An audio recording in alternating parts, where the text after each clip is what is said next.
Hola, buenas tardes, noches a todas las personas que ya se nos están conectando. Como siempre, vamos a dar un espacio de 5 minutos para que las personas que se han inscrito el día de hoy vayan realizando su conexión. Ya tenemos 89 personas en estos momentos con conexión. Tenemos casi 500 personas inscritas hoy. El expositor de hoy es una persona pues que tiene bastante público en el área del contencioso administrativo y sabemos que íbamos a llenar las bases y el estadio. Entonces aquí vamos a ir viendo. Tenemos ya bastante gente conectada. Saludos a los colegas y a los que estudiantes que también han tenido la oportunidad de poder inscribirse. Vamos a dar los 5 minutitos que normalmente generamos. También les informo de que vamos a estar por medio del Facebook de la asociación, en el Facebook Live, para que si ustedes pueden en ese Facebook personal y en el Facebook de la asociación compartir para hacer más grande el conocimiento de todas las personas interesadas en el tema de hoy, pues que así lo hagamos y lo multipliquemos.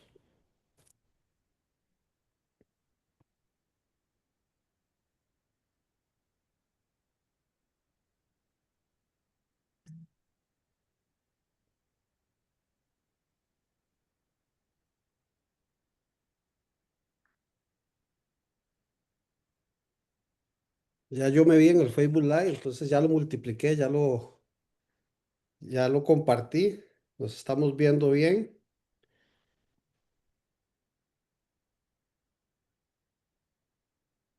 Generalmente también tenemos personas que nos acompañan de otros países fuera de Costa Rica, dentro de los asociados y de la gente que nos sigue.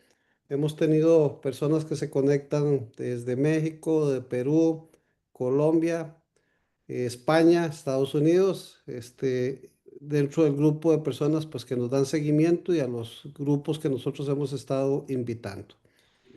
Vamos a ver el chat. Ok.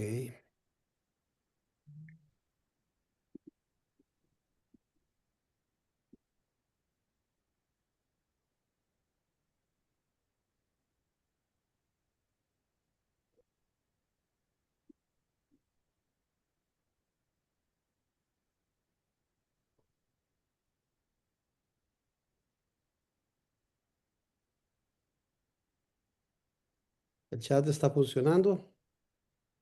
Ya tenemos 118 personas conectadas y siguen ingresando. Podemos ir anunciando los eventos próximos que va a tener la asociación, aprovechando este tiempo de espera, y para no darle tampoco tiempo a Anuncios parroquiales, Gabriela. anuncios parroquiales. Tengo un problema para abrir los anuncios parroquiales, pero ya casi se los comparto.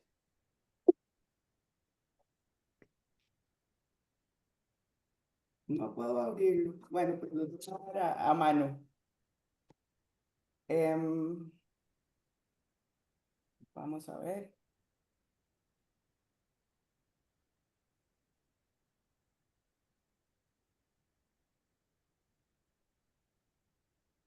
Recordar que tenemos una serie de charlas en derecho administrativo próximas. De hecho, arrancamos con esta charla con don Jorge, que tan amablemente nos está acompañando hoy, pero el día de mañana también tenemos el principio de integración del derecho público y el procedimiento administrativo disciplinario. El martes 1 de julio tenemos una mirada sobre el proceso contencioso administrativo, el objeto de la jurisdicción y las etapas procesales. Y el jueves 17 de junio tenemos medidas cautelares en el proceso contencioso administrativo, de la teoría a la práctica. Ojalá todos puedan inscribirse y aprovechar el conocimiento que estamos transmitiendo a través de la Asociación Internacional de Profesionales en Derecho. La charla de mañana, Gabriela, efectivamente es con Eduardo Cortés, ya un viejo conocido de la asociación, querido y seguido.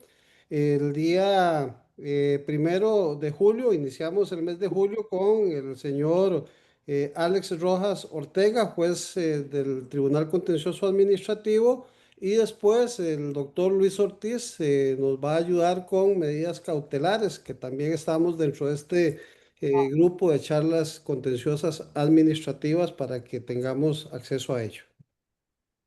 Además, tenemos los próximos 2 sábados con eventos presenciales de técnicas de prácticas para el litigio. El primer sábado es el 7, próximo sábado, y tendremos a el doctor Kendall Ruiz Jiménez con cuidados de la inteligencia artificial a litigar, con la doctora Natalia Calderón Víquez, el divorcio en el Código Procesal de Familia, su actual aplicación, y con el doctor Ricardo González Mora, pensiones alimentarias de la teoría a la práctica. Esto es el sábado 7 de junio. Y el sábado 14 de junio tenemos al licenciado David Lara Torres y a don Rafael Rodríguez aquí presente en la demanda laboral y su contestación, lo que debemos conocer para el éxito en su elaboración y ejecución. Tenemos al licenciado Simón Angulo Redondo y a don Rafael Rodríguez con aspectos prácticos en la etapa de investigación preliminar y juicio. Y a la licenciada Rosaura Chinchilla Calderón con el recurso de apelación penal, análisis crítico de su formulación. Este es un evento que vamos a realizar en el auditorio de la Universidad Central, aquí en Barrio Escalante. Está abierto a público. Todavía tenemos la posibilidad de inscribirnos. Son gratuitos todos estos eventos que estamos indicando. Este es un presencial para que tengamos, pues que nos reunamos. Ya tenemos más de 150 personas inscritas. Tenemos un auditorio para alrededor de 250 personas y esperamos poder tener la oportunidad de reunirnos todos por ahí. A veces es bueno llegar y humanizar un poquitito también la parte de la educación. Bueno, sin más, ya tenemos 147 personas inscritas con nosotros. Don Jorge Leiva, de mi parte, como presidente de la Asociación Internacional de Profesionales en Derecho, quise abrir para darle agradecimiento a usted. Sabemos del tiempo que dispone muy limitado como magistrado de la Corte Suprema de Justicia, pero también conocemos de todo el trabajo que usted ha venido haciendo desde hace bastante tiempo en pro de la buena praxis legal, de la educación, de impartir conocimientos, de actualizar y de mantener no solamente a las personas en el área del derecho administrativo con conocimientos prácticos, básicos y actuales, sino que también con esa idea de poder compartir y hacer llegar todo lo que es la parte del derecho administrativo hacia las personas que tenemos interés en ello. De nuestra parte, la asociación tiene el orgullo de poder contar con usted dentro de los magistrados de la Corte Suprema de Justicia. Ciertamente hemos tenido mucha cooperación, ya hemos tenido alrededor de 10 o 12 magistrados en diferentes conversatorios y hoy contamos con su presencia. Agradecerle, la Junta Directiva ha estado muy complacida y le indico que el 7 de agosto tenemos un conversatorio en la Corte Interamericana de Derechos Humanos sobre derecho convencional, con una situación propia de la aplicación del derecho convencional en las áreas de nuestro derecho. Doña Nancy Hernández va a participar con nosotros, nos dio la posibilidad de hacer uso del auditorio para hacer un evento relacionado precisamente con todo lo que es el derecho convencional y va a ser uno de sus invitados, si es posible que usted nos pueda acompañar. Va a estar limitado, pero sí tenemos la posibilidad de hacerlo con las personas que nos han venido colaborando. Gabriela, te dejo y don Jorge, muchas gracias de verdad y esperamos Bueno, seguir con estos conversatorios. Estamos a disposición de usted dentro del grupo que usted también tiene de educación. Muchas gracias.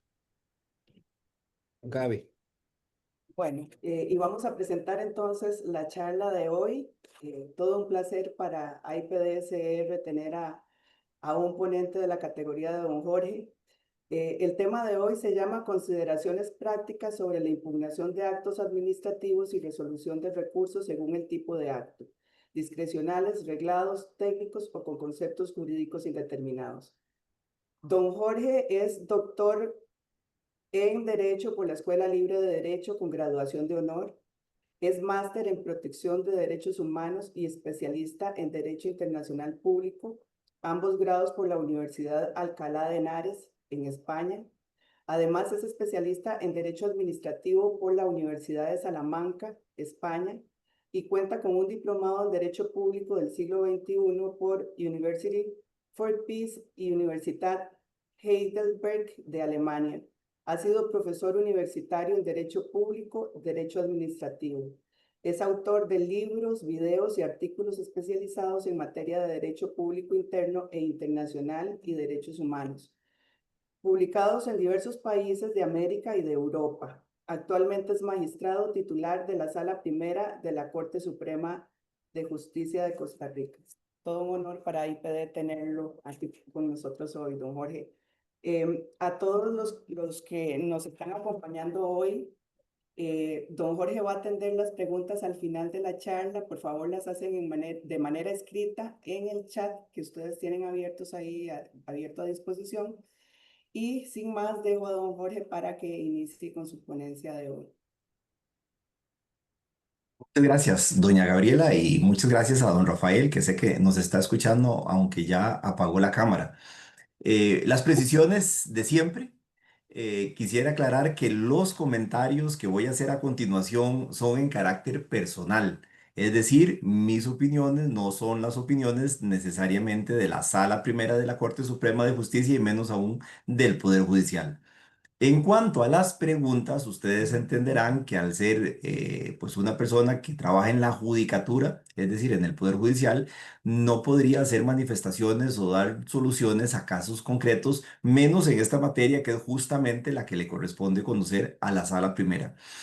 Si la pregunta es general o de temas académicos, con mucho gusto, si está a mi alcance, la voy a contestar. Voy a usar una presentación que no hay ningún problema, la voy a remitir también hoy mismo a la organización para que la asociación la pueda distribuir.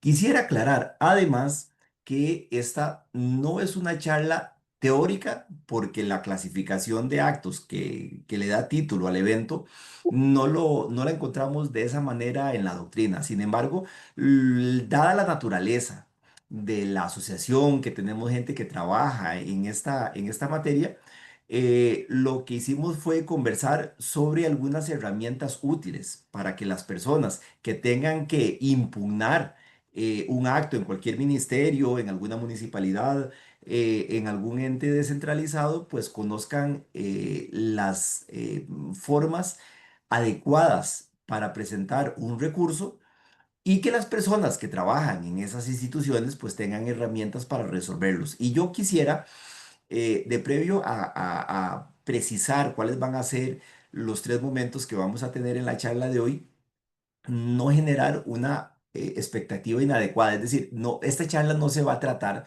de cuál es el plazo para presentar un recurso de apelación, ni cuáles son las partes que tiene que tener un escrito en esta naturaleza. No, eso está en las normas. Lo que vamos a ver es qué se puede pedir, cómo se puede pedir para que una impugnación tenga éxito, o sea, la parte práctica.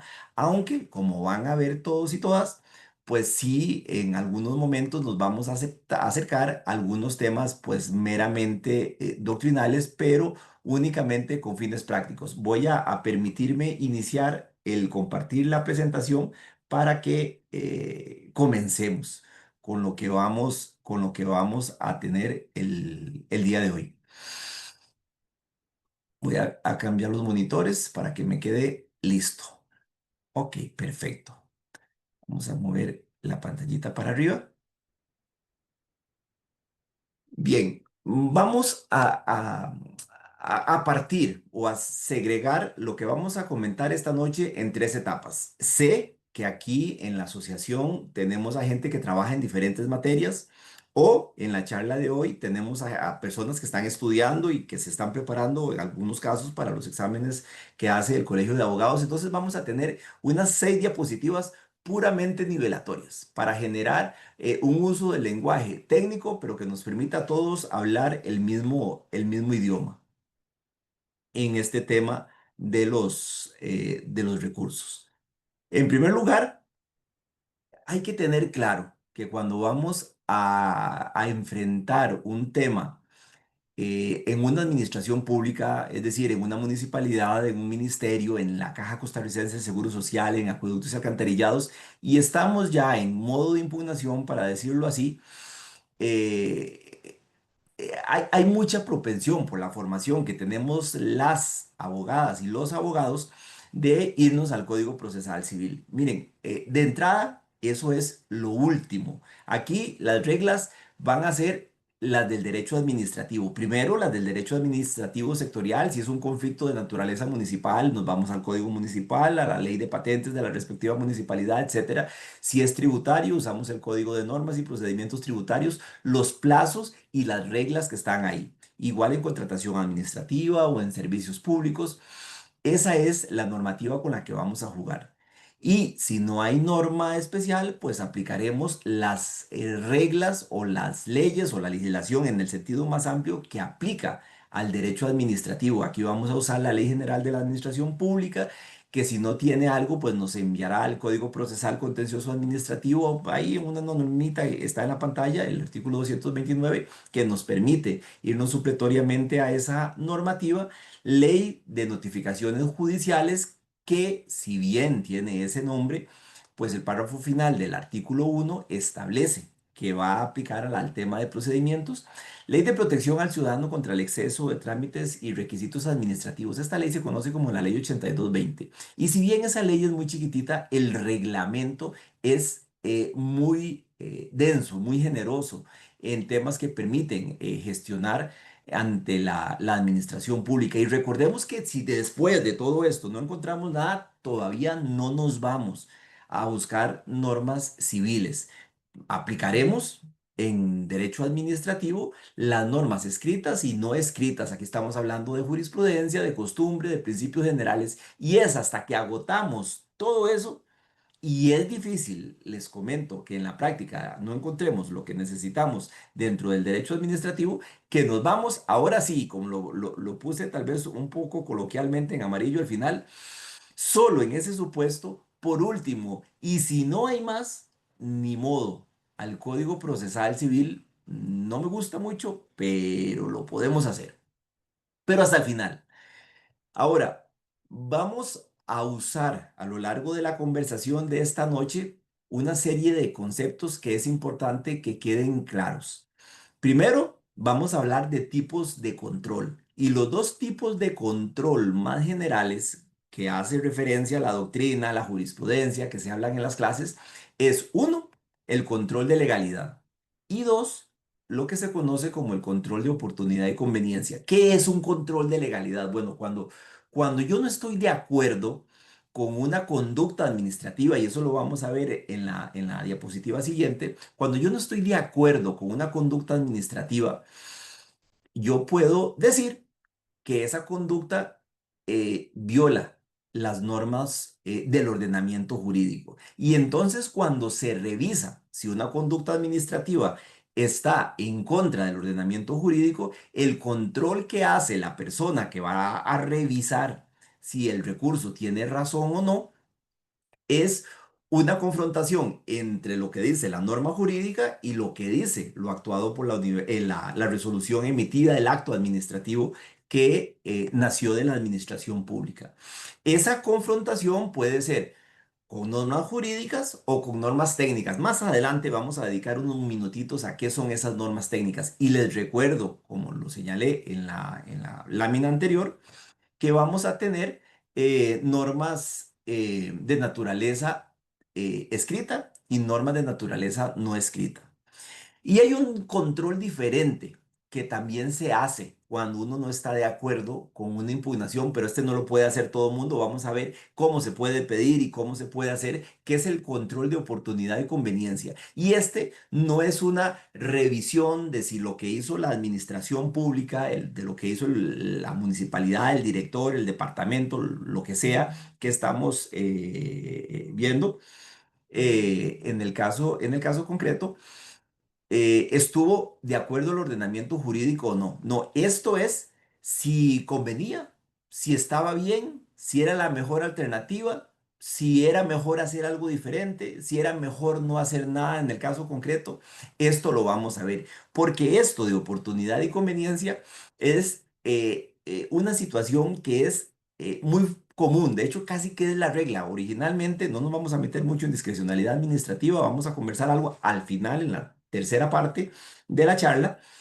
Pero esto en principio iba a ser la excepción, pero hoy en día es la regla, esa posibilidad de decisión que tienen muchos funcionarios y funcionarias públicas. Entonces, a la luz de estos dos tipos de control, de legalidad y control de oportunidad, vamos también a ver cómo se hacen esos dos tipos de control en diferentes niveles. Cómo controla el funcionario o la funcionaria que emitió el acto a la hora de resolver un recurso de revocatoria, cómo interactúa con estos dos tipos de control el jefe de esa persona o el ministro o el alcalde o el consejo municipal. eh, ¿Qué les puedo decir? La junta directiva, el jerarca. Eso es lo que normalmente vamos a llamar el control jerárquico. Vamos a ver que en Costa Rica, como sucede en otros países, dentro de la administración pública, hay controles que no van en esa línea de mando, sino que están dentro de la administración, porque no son judiciales, no son procesos laborales, ni contenciosos administrativos, ni constitucionales, pero que permiten de alguna manera controlar a la administración, y esto es lo que se conoce como el control no jerárquico. Y aquí ya empezamos a ver una serie de variaciones de cómo se ejerce el tipo de control de legalidad y de oportunidad para cada caso. Y finalmente vamos a ver cómo funciona el control de legalidad y el control de oportunidad en sede judicial. ¿Y qué se controla? Bueno, normalmente lo que nosotros vamos a controlar, y les decía que lo íbamos a ver en esta diapositiva, es lo que hoy en día se conoce como conducta administrativa. Esto vamos muy rápido porque estamos nivelando y es para que todos usemos los mismos conceptos. La administración pública, como cualquier persona física o jurídica, hace básicamente cuatro cosas. Dice cosas, hace cosas, no dice, guarda silencio y a veces no hace cosas. Estas cuatro formas de manifestación de la conducta, que como son de la administración pública, la llamamos conducta administrativa, que es algo que la administración diga o cómo se refleja. Eso es lo que nosotros denominamos actos administrativos. Un acto administrativo es cuando la administración pública está hablando y habla a través de resoluciones, de actos administrativos, de certificaciones, de acuerdos en el caso de órganos colegiados como las juntas directivas, los consejos, pero las administraciones públicas hacen cosas, hacen calles, hacen operaciones, prestan servicios públicos. Esa- Esas actividades materiales que la administración pública hace es lo que nosotros en derecho administrativo llamamos, desde el punto de vista técnico, actuaciones materiales. Y también la administración pública a veces no hace y no dice. Y eso, pues como la palabra lo están viendo, es bastante sencillo. Básicamente son los silencios administrativos y las omisiones. Aquí quiero aclarar que todas estas cuatro figuras que conforman lo que denominamos conducta administrativa pueden ser legales, como las estamos viendo aquí, o tienen una contraprestación ilegal. Es decir, una forma en la que la administración pública hace un acto administrativo y está mal.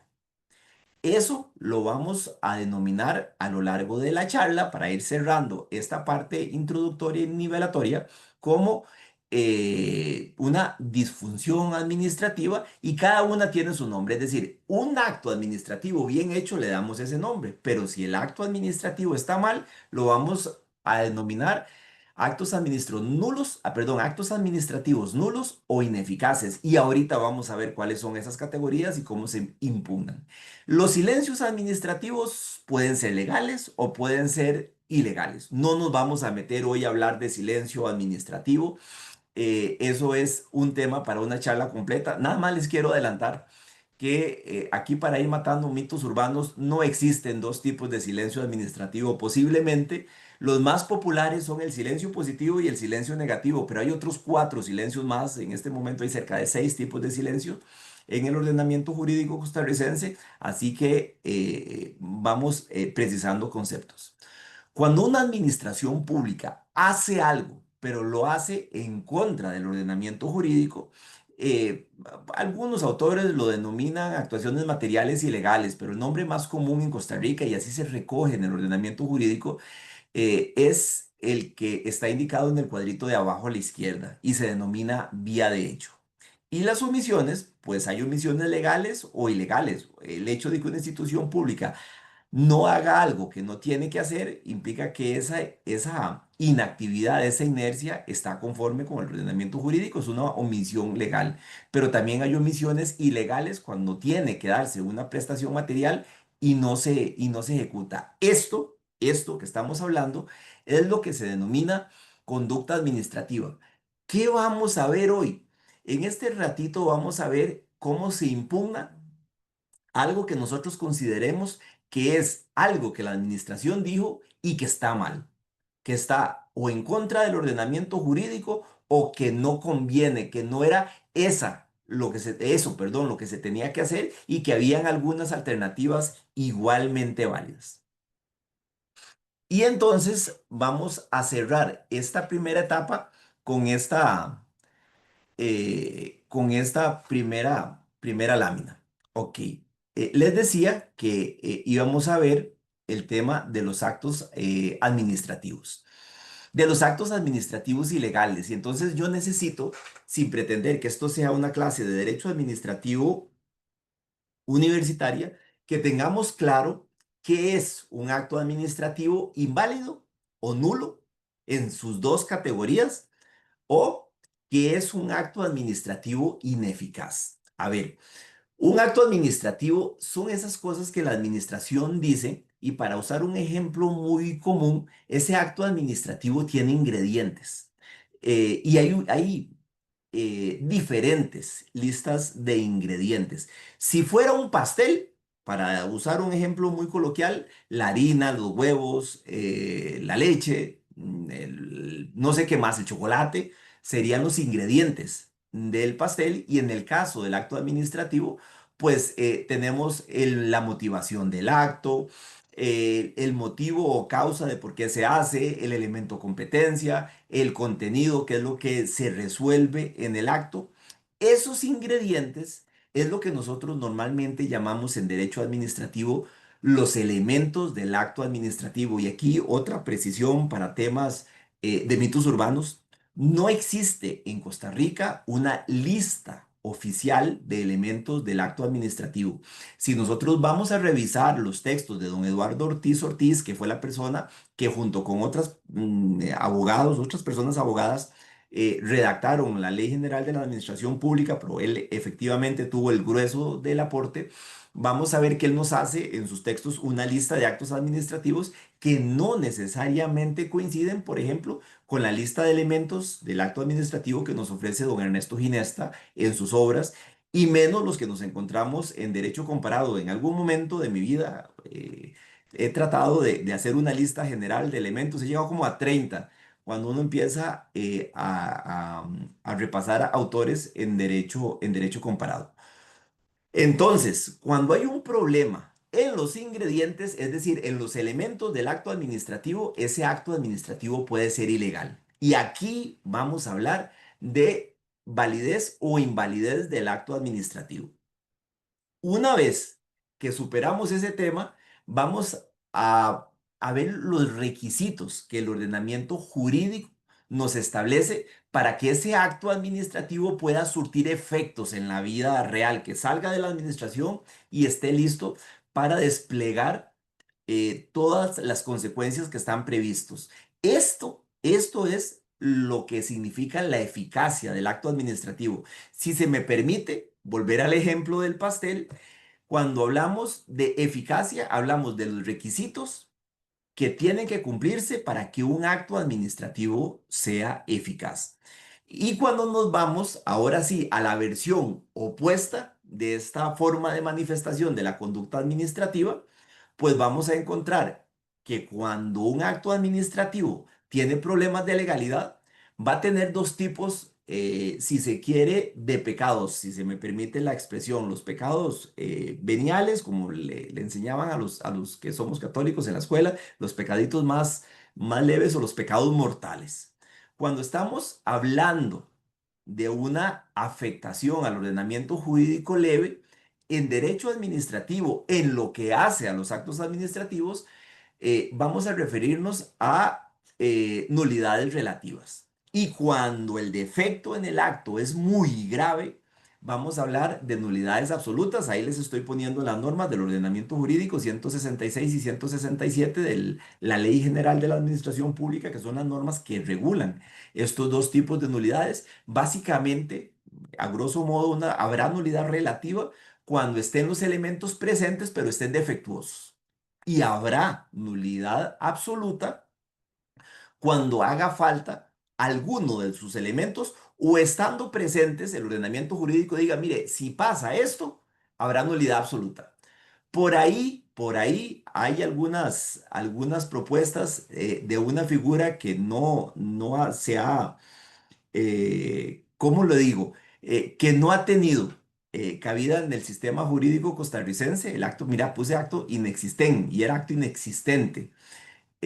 No me voy a meter en esa discusión, por ahí ya lo he comentado bastante con don Edward González, que sé que está viendo y que él, pese a que yo no comparto esta figura, sé que don Edward, a quien respeto mucho profesionalmente, es de las personas que postulan la existencia de esta figura. Por ahí conversamos en alguno de los videos que tiene Edward o que yo tengo en mi canal de YouTube, por ahí podrán ver una discusión sobre ese tema.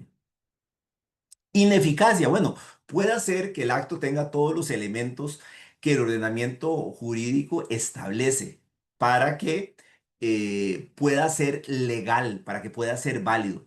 Pero ese acto administrativo normalmente está sujeto a algunas condiciones para que pueda desplegar efectos. Aquí les puse tres ejemplos para no llenar mucho eh, la diapositiva y porque además este no es el objeto de la presentación. Pasado esto, vamos a ingresar ahora sí a lo que vinimos. Eh, un requisito de eficacia para que un acto administrativo pueda surtir efectos. Bueno, que sea comunicado, ya sea por notificación o publicación según corresponda. Que le haga falta alguna aprobación en los términos que está regulado en el artículo 145, inciso 4 de la Ley General de la Administración Pública. Aquí estamos hablando de una aprobación interorgánica en el marco de un procedimiento administrativo o en el caso de los documentos que salen de los acuerdos que emanan de un órgano colegiado, como una junta directiva, un consejo, una comisión, pues esos actos administrativos colegiales, para que puedan surtir efectos, tiene que pasar una de dos cosas. Lo más natural del mundo, que surtan efectos cuando el acta sea aprobada, o dos, que el órgano normalmente decida declararlos de manera extraordinaria, porque no es la regla, declararlos firmes en ese momento en los términos que señala la Ley General de la Administración Pública. Ok, ahora sí, vamos a arrancar con el tema de la impugnación y vamos a usar el lenguaje que estuvimos viendo hasta el momento. ¿Qué tenemos? Bueno, hay una regla fundamental. No todos los errores en un acto administrativo permiten que se impugnen. De hecho, en el artículo 158, de entrada, nos vamos a encontrar el principio de que las infracciones insustanciales no necesariamente van a afectar a la persona. Y esta norma hay que complementarla con el artículo 223 de la misma ley general, y esto es importante para las personas o que resuelven recursos o que quieren fundamentar los recursos en el tema de que debe haber una nulidad. Esto lo vamos a una afectación, perdón.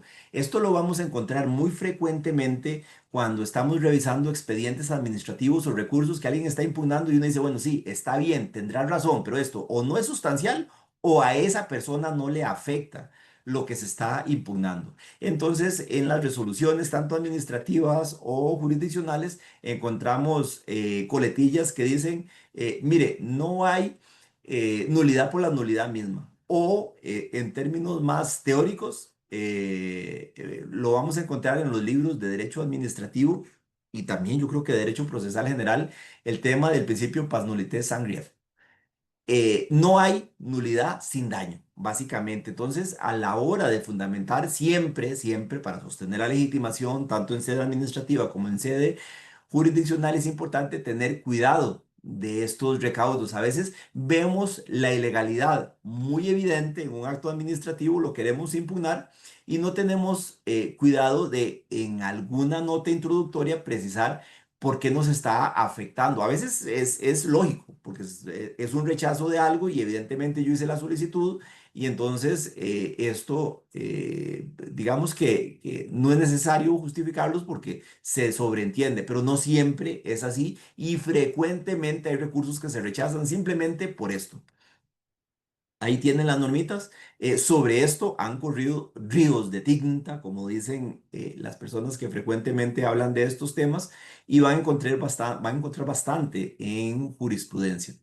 El otro tema al que lamentablemente no voy a poder abocarme en esta noche, pero que sí es importante, es que den una repasadita a los tipos de actos administrativos que hay. Esto yo creo que hasta en los buscadores más básicos lo van a encontrar para poder saber qué es un acto de trámite, qué es un acto con efecto propio siendo de trámite o acto de trámite con efecto propio, porque hay algunos de estos actos que no se pueden impugnar. Entonces a veces el acto me afecta y lo quiero impugnar ya. Y si se trata de actos de trámite, para ponerles un ejemplo, tengo que esperarme a estar frente a un acto final que cierre un procedimiento en el que ese acto de trámite fue emitido para poder impugnarlo. Pero si yo no tengo claro esto, o lo impugno prematuramente y me lo rechazan, o no lo impugno en el momento procedimental o procesal oportuno, porque esta regla funciona para los dos lados. Ok, iniciemos con la primera categoría de impugnación que pese a parecer la más fácil, ya van a ver que ese 161 de la Ley General de la Administración Pública nos choca en la nariz y lamentablemente, si yo les dijera qué pienso de algunos artículos de la ley, hay algunos artículos de la Ley General de la Administración Pública que me caen muy bien, otros me parecen muy simpáticos. Este 161 me da una lástima terrible porque yo creo que es de los articulitos que más frecuentemente son ignorados y normalmente es porque no se entiende. A ver, ¿qué es un acto administrativo reglado? Estaremos frente a un acto administrativo reglado, una resolución reglada, un acuerdo reglado, cuando el ordenamiento jurídico establece cuándo se debe actuar. Normalmente, aunque esto no es necesario, nos dice a través de qué procedimiento y nos dice qué es lo único que podemos resolver. Ahí no hay posibilidad de hacer ningún tipo de elección de nada. Si se cumple X, a través del procedimiento Y, yo debo otorgar Z. Y se llama reglado porque el ordenamiento jurídico le dice a la persona que trabaja en la administración pública todo lo que tiene que hacer. Entonces, a ver, para poner un ejemplo de todos los días, es decir, cuando la persona cumple determinados requisitos ante una solicitud de una licencia esta sanitaria, deberá emitirse un acto administrativo con estas condiciones. Ahí no hay nada que decidir. Si se cumple X, se otorga Z. Ahora, se puede impugnar. Normalmente cuando nosotros vamos a impugnar, lo primero que tenemos que tener presente son esa lista de ingredientes, porque yo como abogada o como abogado especialista en derecho administrativo o como una persona que sin ser especialista en la materia quiero hacer el trabajo, pues agarro el acto, la resolución, el certificado, el documento que me emitió la administración pública y agarro la lista que yo considere que es más aplicable. En este momento tiene un enorme peso doctrinal la clasificación de elementos de actos administrativos que ofrece el profesor Ernesto Ginesta y empiezo a revisar.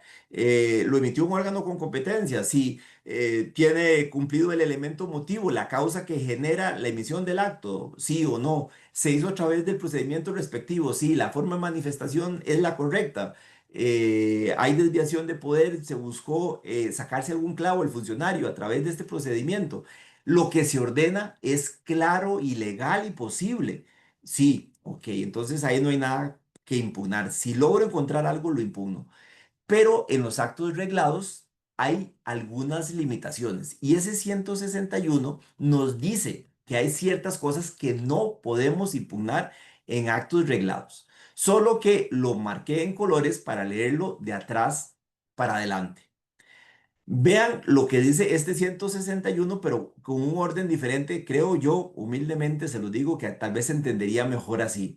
Los actos reglados en cuanto al motivo y contenido, es decir, el legislador nos está diciendo que los actos reglados en lo que hace a la causa para que el acto se emita y en cuanto al por tanto o a lo que el acto administrativo va a decir, y aquí sigo leyendo la norma, no serán impugnables ni anulables, es decir, no se pueden recurrir, no se pueden apelar, no se puede presentar recurso de revocatoria ni pedir su anulación por estos temas, por incompetencia relativa. Sobre esto les recomiendo que vayan a ver el tomo 2 de don Eduardo Ortiz. Él hace un excelente análisis de lo que es incompetencia absoluta y de lo que es incompetencia relativa. Aquí les voy a poner uno de los 4 ejemplos o 3 ejemplos que nos dice don Eduardo de lo que es incompetencia relativa, que no es el único, lo aclaro, es uno de los ejemplos. Cuando en un ministerio o en una municipalidad o en algún ente resuelve una oficina algo que le toca a una oficina distinta, pero de la misma organización, del mismo ente, de la misma persona jurídica o en el caso del Poder Ejecutivo del mismo ministerio. Ese es un ejemplo de incompetencia relativa. Vicio en la forma de manifestación, esto casi normalmente la regla es que la forma de manifestación va a ser por escrito con algunas regulaciones expresas que nos vamos a encontrar en el ordenamiento jurídico. Ni por desviación de poder. Aquí voy a hacer alguna precisión. El tema de desviación de poder se lo van a encontrar en el 131 de la Ley General de la Administración Pública, bien explicadito. ¿Qué es la desviación de poder para que entendamos el vicio? La desviación de poder en derecho administrativo es cuando una persona funcionaria, siguiendo los cauces procedimentales, es decir, haciendo lo que tiene que hacer, busca un fin distinto al que la norma está dedicada. Es decir, mire, yo soy funcionario público, me voy a poner de ejemplo, y tengo un clavo con una persona. Esa persona tiene un conflicto conmigo y entonces yo decido seguir los procedimientos legales, pero no porque quiera ejercer bien mi trabajo, sino porque lo que quiero es sacarme un clavo. La finalidad mía es distinta. Ahora, estas cosas a veces se pueden detectar a la hora de combatir siendo un abogado de alguna parte en algún procedimiento administrativo o proceso judicial y entonces queremos impugnar. Vean que el legislador me está diciendo que si estamos ante un acto, perdón, administrativo reglado en cuanto al motivo, es decir, que el ordenamiento me dice, si pasa esto, usted solo puede hacer esto, solo puede poner una multa de, ¿qué les puedo poner? Recuerdo la multa en materia de aviación civil que es cerrada, 100 salarios base. No hay posibilidad de subir, bajar, no se mueve. Entonces, si el funcionario mm, inclusive yo logro demostrar que es que yo le caigo mal porque tuvimos una discusión y que hemos tenido problemas financieros y todo lo demás. Mire, desviación de poder o incompetencia relativa tratándose de actos reglados, esto no se va a poder cuestionar. En discrecionales, sí. Y ya vamos a ver cómo funciona esto en materia técnica o en materia de conceptos jurídicos indeterminados. Pero aquí es importante porque a veces los funcionarios y funcionarias llamados a resolver un recurso administrativo se encuentran ante un acto reglado que, bueno, para empezar, lo primero que tenemos que hacer es reconocer que es un acto reglado. Y hay una impugnación por desviación de poder que son las más frecuentes, sobre todo cuando hay temas políticos de por medio y se alega que hay una sacada de clavo política, que hay alguna rencilla ideológica, que yo soy de izquierda o soy de derecha y el otro es en signo contrario, es más de izquierda o de derecha. Bueno, si estamos ante actos reglados, eso es inadmisible. No procede la presentación del recurso. Ahora, ¿cómo se revisa un acto reglado? Vean, aquí vamos a ver 3 normas de la Ley General de la Administración Pública que las vamos a ir desglosando en diferentes escenarios a lo largo de esta conversación.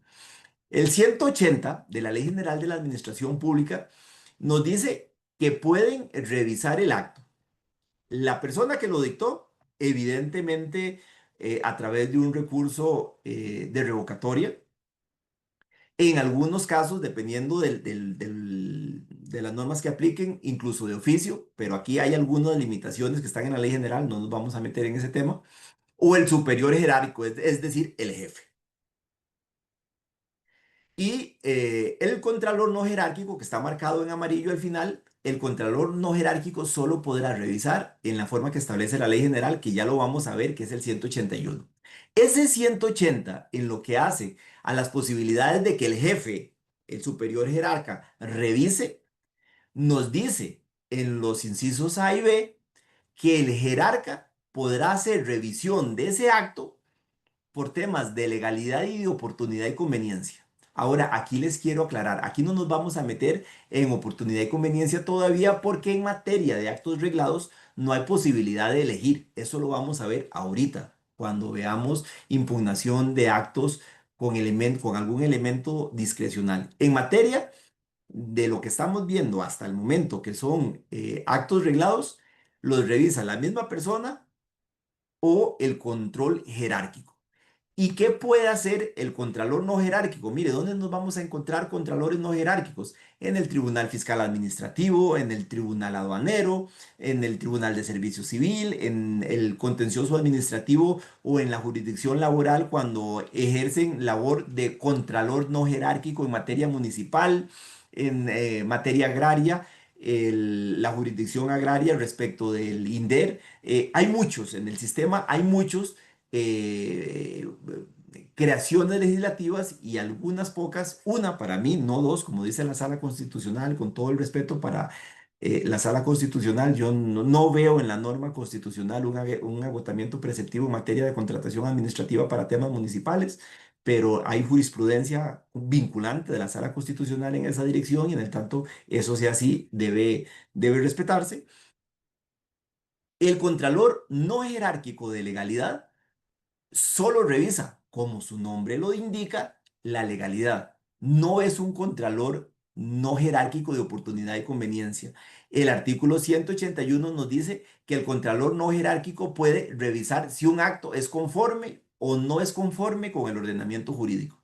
Entonces, en materia de actos reglados, donde todo es legalidad, eso lo puede revisar completamente la persona que lo emitió, el superior jerárquico. Si en la materia de la que estamos hablando hay un control no jerárquico, también lo podrá revisar el control no jerárquico. Incluso en sede jurisdiccional nos vamos a encontrar que el juez en la jurisdicción contencioso administrativa, pero esto aplica a otras materias, también podrá revisar el control no jerárquico. Y aquí lo vamos a encontrar tal vez con una terminología un poquito técnica en el artículo 127 del Código Procesal Contencioso Administrativo, que nos dice que cuando la conducta declarada ilegítima, es decir, ilegal, sea reglada, o cuando había sido discrecional, eso es otra cosa, pero a lo largo del tiempo esa discrecionalidad desapareció, entonces se podrá imponer la conducta debida. Y aquí ya empezamos a ver cosas que van a aplicar a este tipo de actos que no aplican a los demás. ¿Qué puedo pedir yo cuando estoy discutiendo un acto, la legalidad de un acto reglado? Puedo pedir que se anule. Pero además, a cada una de estas instancias puedo pedirle que se ordene hacer lo que yo creo que corresponda según el ordenamiento jurídico. Esto, en términos de la literatura especializada, significa que puede haber una sustitución de lo ordenado. Y vamos a ver más adelante que esto no se puede hacer en todos los casos. Y aunque pareciera esto un poco teórico, es muy importante porque si la pretensión está mal, aunque la persona tenga toda la razón del mundo y está pidiendo algo que el órgano no puede dar, y ya lo vamos a ver más adelante cuando se nos complique el tema con los conceptos jurídicos indeterminados y la discrecionalidad, vamos a ver que el tema se va a complicar un montón, porque si yo pido, por ejemplo, que se ordene lo que corresponda y estamos frente a un acto reglado, se puede. Pero si me están pidiendo eso frente a otros tipos de actos administrativos, de entrada ya inicié perdiendo la discusión porque no me pueden dar lo que estoy solicitando.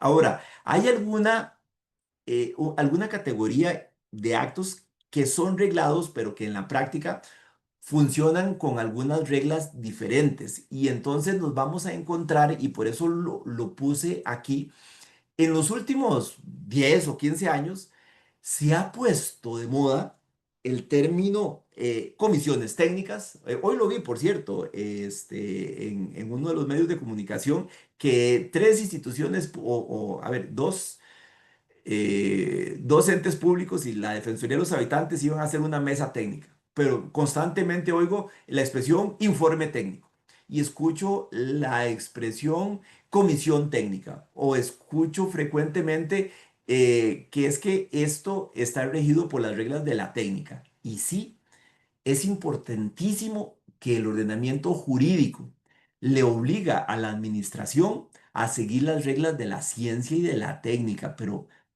¿y esto cómo se come? Don Eduardo Ortiz, yo creo que de todas las frases que le he visto en su material, la que a mí más me gusta es una que constantemente me encuentro en sus obras, que dice que la administración pública no puede hacer discrecionalmente o con la experiencia común lo que debe hacer técnicamente. Es decir, las cosas que se deben hacer con parámetros técnicos o científicos deben hacerse así. No hay forma de hacerlo de otra manera. Y esto él lo dejó muy bien plasmado en la Ley General de la Administración Pública. Y vamos a ver dos articulitos. El más común no es el que a mí más me gusta.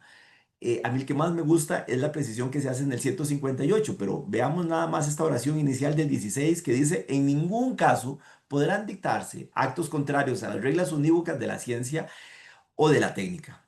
Y esto es precisado ya con más pureza técnica en el inciso 4 del artículo 158, cuando el legislador, en la norma propuesta por don Eduardo Ortiz, nos dice, se entenderán incorporadas al ordenamiento jurídico para este efecto las reglas técnicas y científicas, y esto es lo más delicioso del mundo que tiene tal vez la ley general, de sentido unívoco y de aplicación exacta. Y cuando nos vamos a revisar las actas de la Ley General de la Administración Pública en el primero de los tres expedientes legislativos allá en 1970, cuando don Eduardo Ortiz es llamado por la Asamblea Legislativa de ese momento para que expusiera qué significaba cada uno de los artículos, porque no crean que esto fue que llegó a la asamblea y todo el mundo estuvo de acuerdo.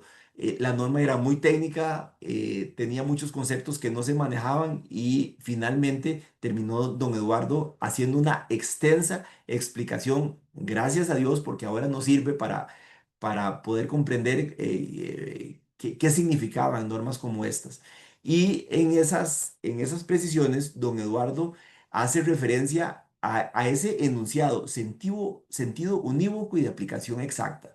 Y él expresamente señala en varias oportunidades que cuando él está hablando de las reglas de la ciencia y de la técnica, a la luz de este artículo 16 y del 158, está hablando de ciencias exactas, no de ciencias sociales donde hay más argumentación. Y esto genera una enorme avalancha de análisis que se nos permitiría casi que dedicar una sesión, porque a veces es frecuente que órganos consultivos digan, mire, es que este es mi dictamen técnico.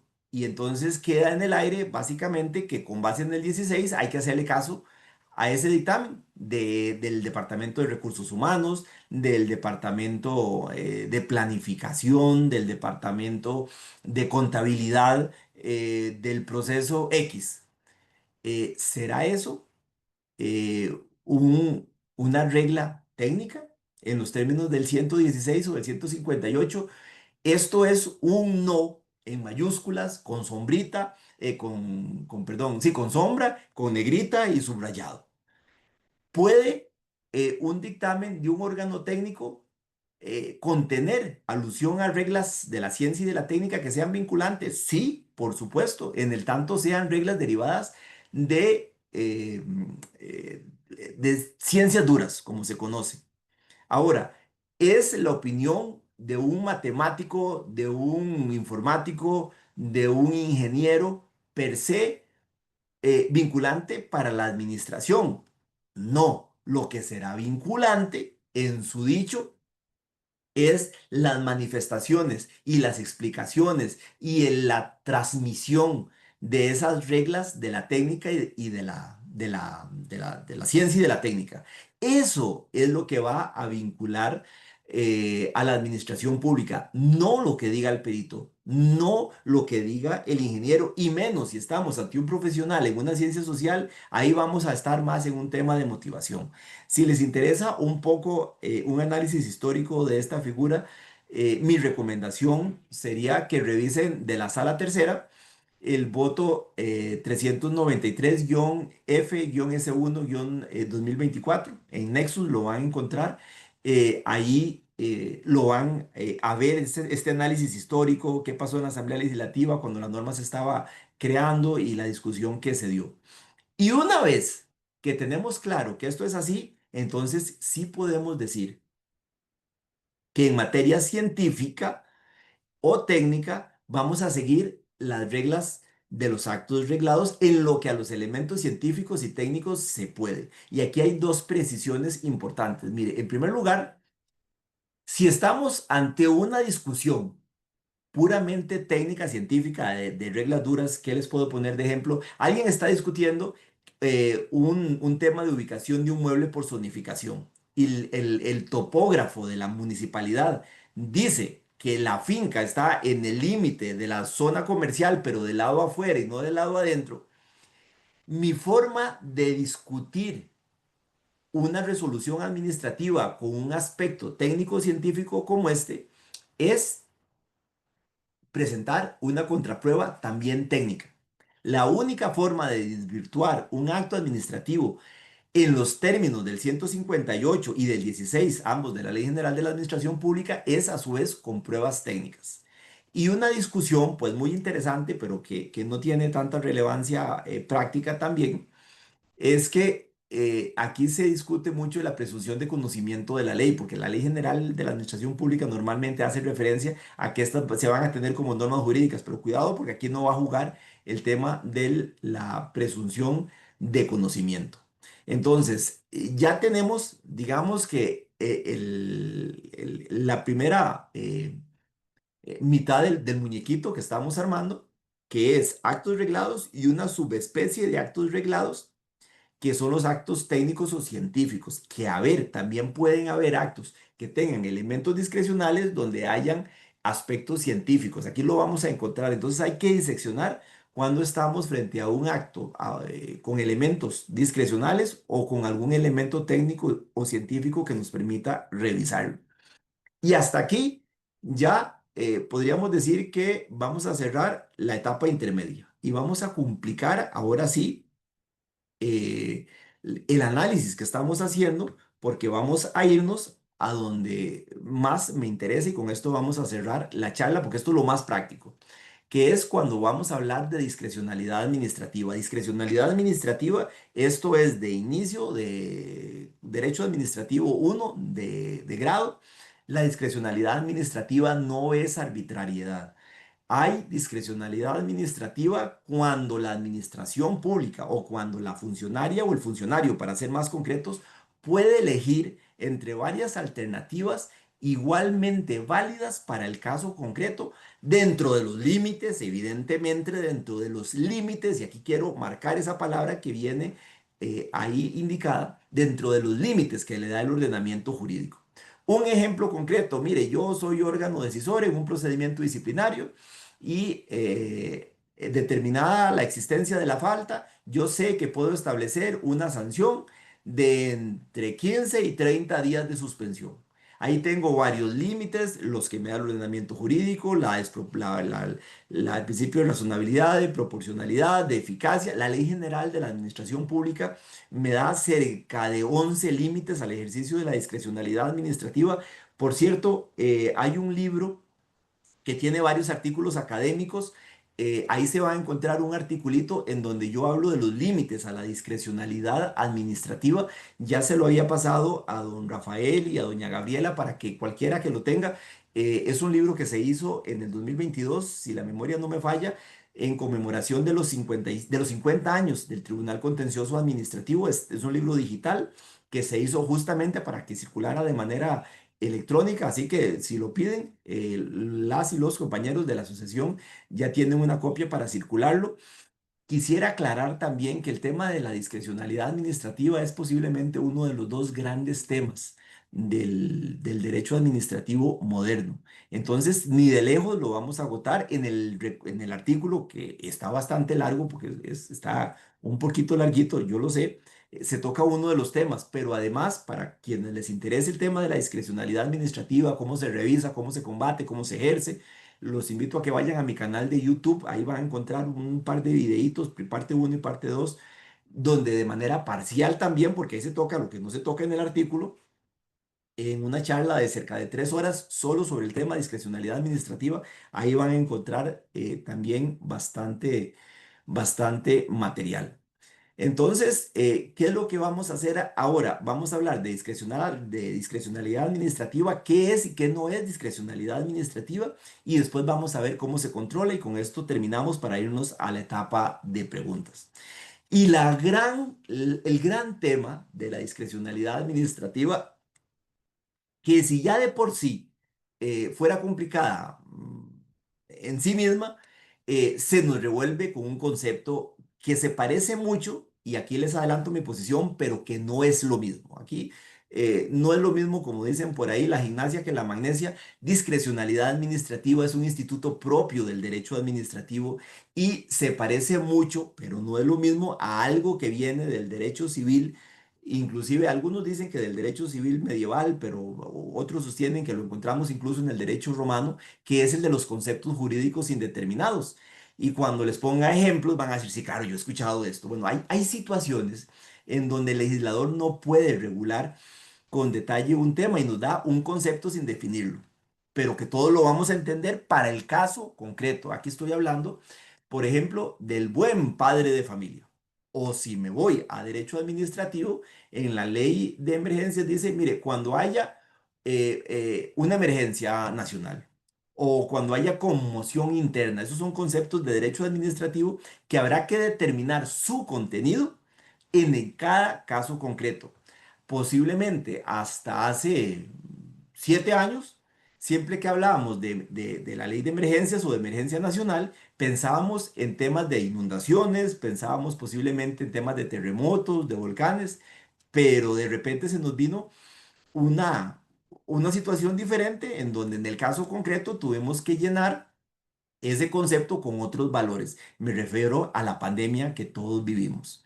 Y entonces aquí hay una enorme discusión práctica de si los conceptos jurídicos indeterminados son o no son discrecionalidad administrativa. Como les decía, la discrecionalidad administrativa, y vean la diferencia. Aquí vamos a empezar a establecer diferencias sin perjuicio de que después les voy a decir las dos posiciones que hay sobre el tema. Si recuerdan la lámina tras anterior, la definición que cualquier profesor o profesora de derecho administrativo en materia que les dará en materia de discrecionalidad administrativa va a ser, es la posibilidad de elegir válidamente entre varias alternativas legales. Palabras más, palabras menos. En conceptos jurídicos indeterminados, no. En conceptos jurídicos indeterminados, aunque hay que hacer una decisión, nos vamos a encontrar que para el caso concreto solo hay una elección válida. Y aquí el mejor ejemplo que nos vamos a encontrar es el concepto de justiprecio en materia de expropiaciones. Cuando vamos a llenar el concepto de justiprecio para un caso concreto, no podemos decir que un inmueble expropiado va a costar 200 millones de colones y que va a costar 250 millones de colones. No, no, no, hay que determinar cuánto vale porque hay que pagarlo. Entonces, para el caso concreto, vamos a tener una única fijación del monto de ese justiprecio. Para efecto de llenar conceptos jurídicos indeterminados, la doctrina recomienda mucho este sistema de círculos, de círculos concéntricos. Lo van a encontrar en varios autores. Yo les recomiendo que vayan a ver los tratados de García Enterría. Él explica muy bien cómo se llena un concepto jurídico indeterminado y cómo se puede fundamentar la aplicación legal o correcta o el llenado ilegal o incorrecto de un concepto jurídico indeterminado. Les pongo la lámina, pero no nos vamos a quedar aquí. Lo que quería era que vieran más o menos este tema del ámbito de certeza negativa, lo que definitiva no es el contenido, lo que puede ser y cómo se argumenta este tipo de cosas. Y vean ustedes aquí donde vamos a aterrizar la discusión. Si nos vamos a ver qué nos dice don Eduardo Ortiz Ortiz, que si bien no es el primero, como lo oí hace poco en un par de artículos en La Nación, él no fue el primero, pero definitivamente sí es el gran administrativista de la historia costarricense. En sus obras, don Eduardo nos dice, y como es chiquitito, me voy a permitir leerlo. Él nos dice, ojo, pongan atención a esto, porque él va a decir, y aquí ya quemo el chiste, que los conceptos jurídicos indeterminados son discrecionalidad administrativa. Hago la cita, a estos conceptos se llaman indeterminados y contienen generalmente la alusión a un valor, entendido como el ideal que indica el deber ser de la realidad. La regulación imprecisa del acto en cuanto a motivo y contenido da lugar a la llamada discrecionalidad. Vean ustedes, para don Eduardo hay discrecionalidad administrativa en materia de conceptos jurídicos indeterminados. Y lamentablemente a veces leo tesis sobre esta materia o exámenes de grado y la gente me cita a don Eduardo y a don Eduardo Ortiz Ortiz y al profesor García de Enterría, que posiblemente es de los más famosos en este tema en el ámbito latinoamericano. Y vean ustedes una cita de don Eduardo García de Enterría. Él nos dice, la confusión de ambas técnicas, aquí abro o hago un paréntesis, me refiero a los conceptos jurídicos determinados y a la discrecionalidad. Me devuelvo. La confusión de armas técnicas ha supuesto en la historia del derecho administrativo un gravísimo peso, que solo recientemente ha comenzado a liberarse. Es un mérito de la doctrina alemana contemporánea del derecho público haber llevado, perdón, esta distinción hasta sus últimas consecuencias. Y aquí hay un libro que estoy citando, que lo pueden buscar, se llama Derecho Administrativo Alemán, está en digital, circula en redes, lo pueden poner en Google, es buenísimo, del profesor Hans Maurer. Se llama Derecho Administrativo Alemán, es una versión al español hecha en México. El profesor Maurer nos dice, pese a las antiguas y nuevas opiniones en contrario, hay que mantenerse en la distinción entre el concepto jurídico indeterminado y la discrecionalidad. Aunque existan ciertos elementos comunes, se trata de fenómenos fáctica y jurídicamente distintos. Y aquí voy a ir adelantando una de las conclusiones de la presentación en razón de la hora. La impugnación y revisión de discrecionalidad es diferente a la de los actos reglados. Y si vamos a entender que los conceptos jurídicos indeterminados son discrecionalidad, vamos a aplicar las reglas que ya les voy a explicar. Pero si entendemos que conceptos jurídicos indeterminados y discrecionalidad no son los mismos, a conceptos jurídicos indeterminados vamos a aplicar las reglas del acto reglado. ¿Por qué? Porque tiene una solución única en el ordenamiento jurídico. No hay posibilidad de escoger. Y entonces, ¿qué nos vamos a encontrar aquí? Esto que están viendo en la pantalla, lamentablemente se presenta en el ámbito nacional. Tenemos una mezcla, una falta de precisión de si entendemos que los actos administrativos discrecionales son solo los que tienen posibilidad de elegir válidamente o también allí donde hay conceptos jurídicos indeterminados. Y entonces nos vamos a encontrar un grupo de personas en las cuales me incluyo yo, que consideramos que el tema de la discrecionalidad es pequeñito y dejamos fuera los conceptos jurídicos indeterminados. Y ahí cito varios autores nacionales, extranjeros. Esta es la posición mayoritaria, pero no es la única. Tenemos autores de gran prestigio en España, por ejemplo, Sánchez Morón, en Costa Rica, don Eduardo Ortiz Ortiz, que consideran, como ya ustedes lo vieron, que hay discrecionalidad administrativa en materia de conceptos jurídicos indeterminados. Y esto que pareciera una discusión bizantina, puramente teórica, tiene enormes repercusiones al momento que yo voy a impugnar una patente, una licencia municipal, un acto administrativo, una certificación, por lo que nos vamos a encontrar aquí. Resulta ser que en la Ley General de la Administración Pública, voy a adelantarme a esta, eh, que es la que me interesa. Dice, ¿quién revisa y cómo revisa el tema de la discrecionalidad administrativa? Acuérdense que discrecionalidad es la posibilidad de escoger lo que más conviene entre opciones válidas. Eso es control de oportunidad y conveniencia. Y entonces nos vamos a las mismas normas. ¿Quién puede controlar ahora la oportunidad y la conveniencia? Es decir, la discrecionalidad administrativa. El que lo emitió, con base en el 180, el superior jerárquico puede hacer control de oportunidad y conveniencia.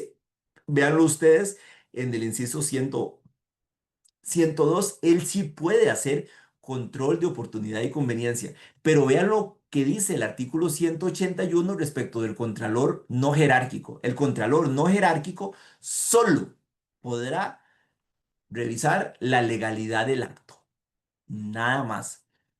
¿Qué entiendo yo aquí, contrario censo? El contralor no jerárquico no puede entrar a hacer controles de oportunidad y conveniencia.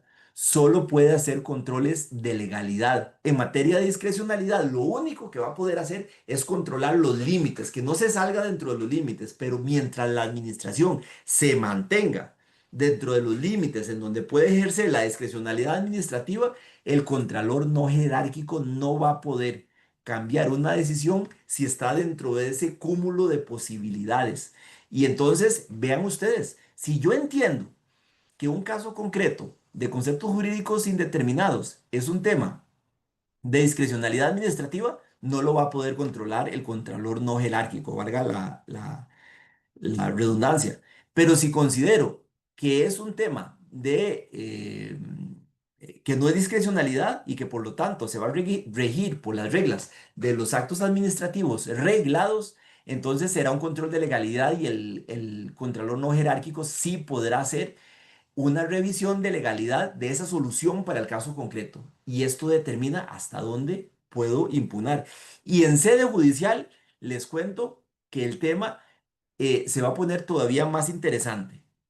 ¿Se acuerdan que yo les acababa de decir hace unos segunditos, y con esto estoy finalizando, que en materia de discrecionalidad el contralor no jerárquico revisa solo los límites? De ahí el artículo que les recomendaba, de estos 11 límites que tiene la discrecionalidad administrativa en Costa Rica. Vean lo que dice el artículo 15 de la Ley General de la Administración Pública. El artículo 1 dice, la discrecionalidad podrá darse incluso por ausencia de ley en el caso concreto, pero estará sometida en todo caso a los límites que impone el ordenamiento.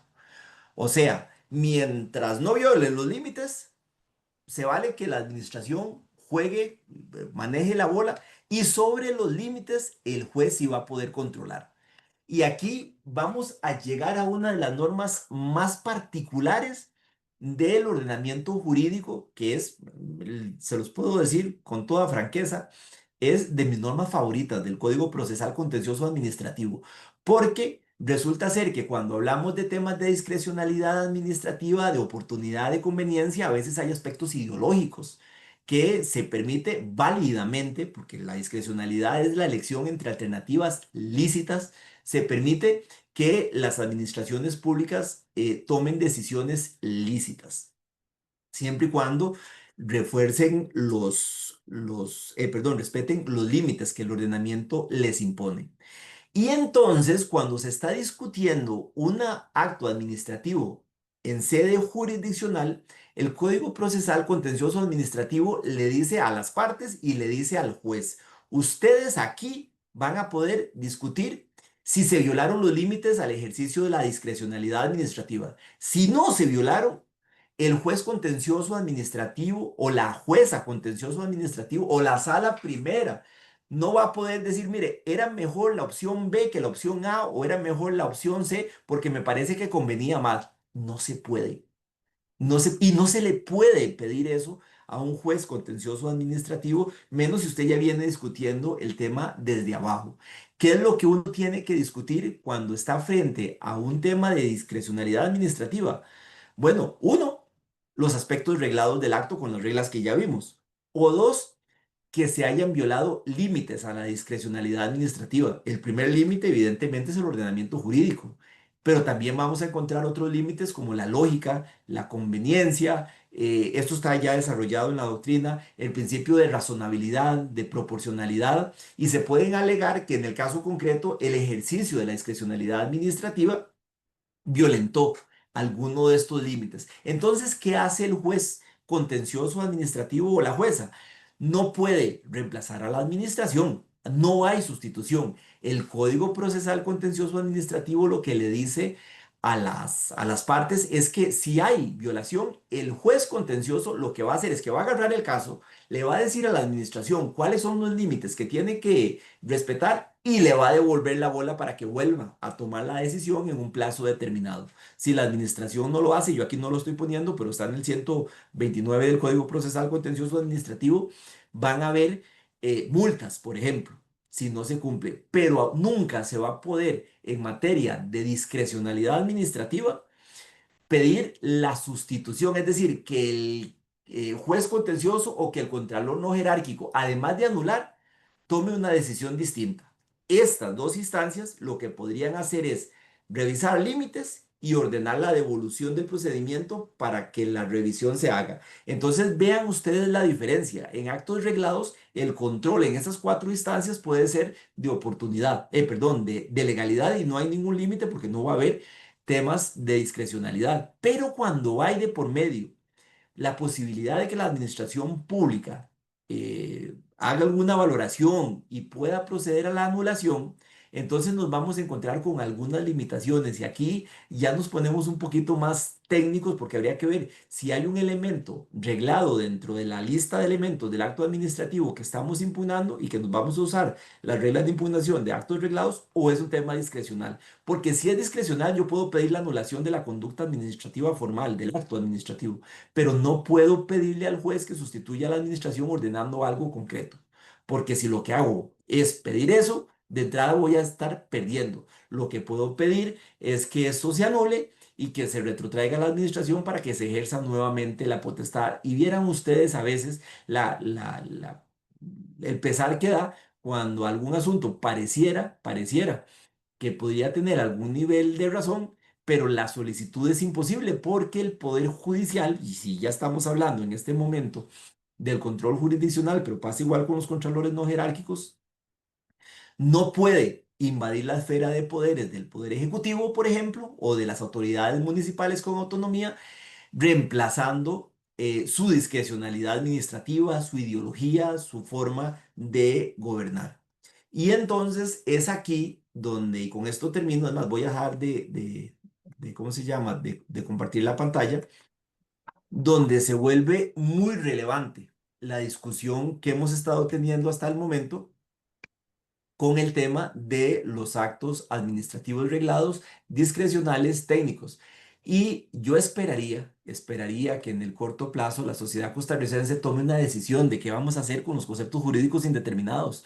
Porque si yo soy litigante, mire, a ver, si soy litigante, hice la tarea y sé que estoy ante un acto con un concepto jurídico indeterminado de por medio y qué tirada, tengo que impugnar, pero ¿qué hago? ¿Impugno con las reglas de la discrecionalidad administrativa o no? Porque la torta es que son excluyentes, no hay posibilidad o me cuesta mucho pensar que yo monte un argumento para las dos líneas. La jurisprudencia, nos vamos a encontrar que ha ido cada vez afilando más la distinción. Sin embargo, por ahí de vez en cuando me encuentro alguna sentencia en donde citan a don Eduardo Ortiz y a don Eduardo García Enterría en la misma resolución y se acordarán de las definiciones que los dos decían cosas contrarias. Entonces, nunca en un artículo académico, en un examen de grado, en una tesis, usted puede citar a los dos en esta materia, porque los dos tienen posiciones contrarias y tiene un efecto práctico porque me determina la pretensión. ¿Qué puedo pedir según una tesis o la otra? Esto, y con esto ya le doy la palabra a doña Gabriela, quiero decirles que es una invitación a que vayan a profundizar un poquito más, porque vieran que aunque no parezca, esto tiene más injundia, tiene más carnita a la hora de revisar y a veces escarbando un poquito más, resulta ser que uno puede tener más éxito a la hora de presentar un recurso o a la hora de resolver uno, siendo la persona que está en la administración y que quiere sostener la conducta, tiene elementos suficientes para poder decir, no, mire, el recurso no procede porque esto se hizo bien y aquí están los elementos.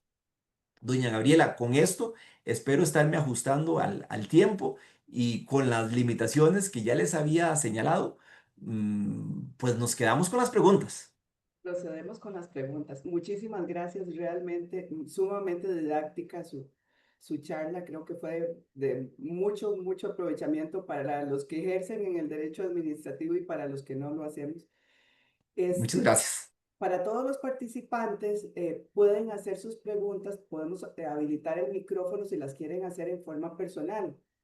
Levanten la mano para que les puedan ir dando la palabra. Mientras tanto, vamos a empezar a contestar las preguntas por escrito que ya fueron formuladas en el chat, si le parece, don Jorge. Sí, sí, claro, doña Gabriela, por favor.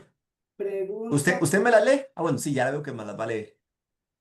pregunta, dice, ¿la administración puede utilizar la posibilidad de rectificar los errores aritméticos conforme al 153 de la Ley General de Administración Pública para subsanar una nulidad relativa por alguno de los elementos del acto? Vea, a ver, si es un... Voy a devolverme un escalón. Y para usar un lenguaje común y corriente, a veces la administración pública, al momento de hacer alguna resolución, se nos va un dedazo. Eso es un error aritmético, un dedazo. Pero no se vale decir que voy a arreglar algo con la herramienta de la corrección, porque sí existe, la administración pública sí puede corregir los errores aritméticos, es decir, puse un cero mal, una suma me quedó mal, pero a veces resulta ser que yo veo que en la resolución vienen todos los cálculos y todo lo demás, y al final lo que quieren hacer es echarlo para atrás solo diciendo que fue un error aritmético. No, vamos entendiendo que un error aritmético es un error involuntario que claramente se ve que fue una cosa sin importancia. Si ya usted me está planteando dentro de la pregunta que estamos ante un tema de nulidad relativa, entonces yo ya no, ya me cuestionaría que podamos usar la fórmula, porque la fórmula no está hecha para arreglar nulidades relativas y menos absolutas. Para esos existen otras figuras que se llaman la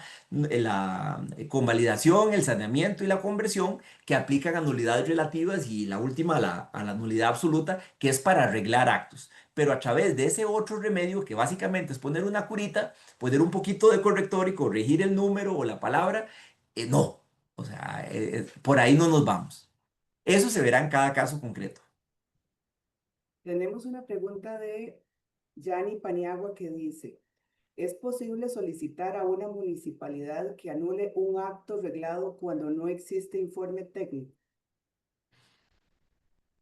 Bueno, es que habrá que ver, y aquí lo quiero decir siendo que él no me está preguntando de ningún caso en específico. Mire, a veces vemos en los medios de comunicación que se usa mucho, o en las discusiones políticas de órganos colegiados, mire, es que falta un dictamen técnico. Bueno. Lo primero que yo revisaría en el caso concreto es si existía la obligación de que en el caso concreto se tuviera que recibir un dictamen técnico de alguien. Porque a veces la discusión, si falta un dictamen técnico, sí, porque en ningún lado dice que había que pedirlo.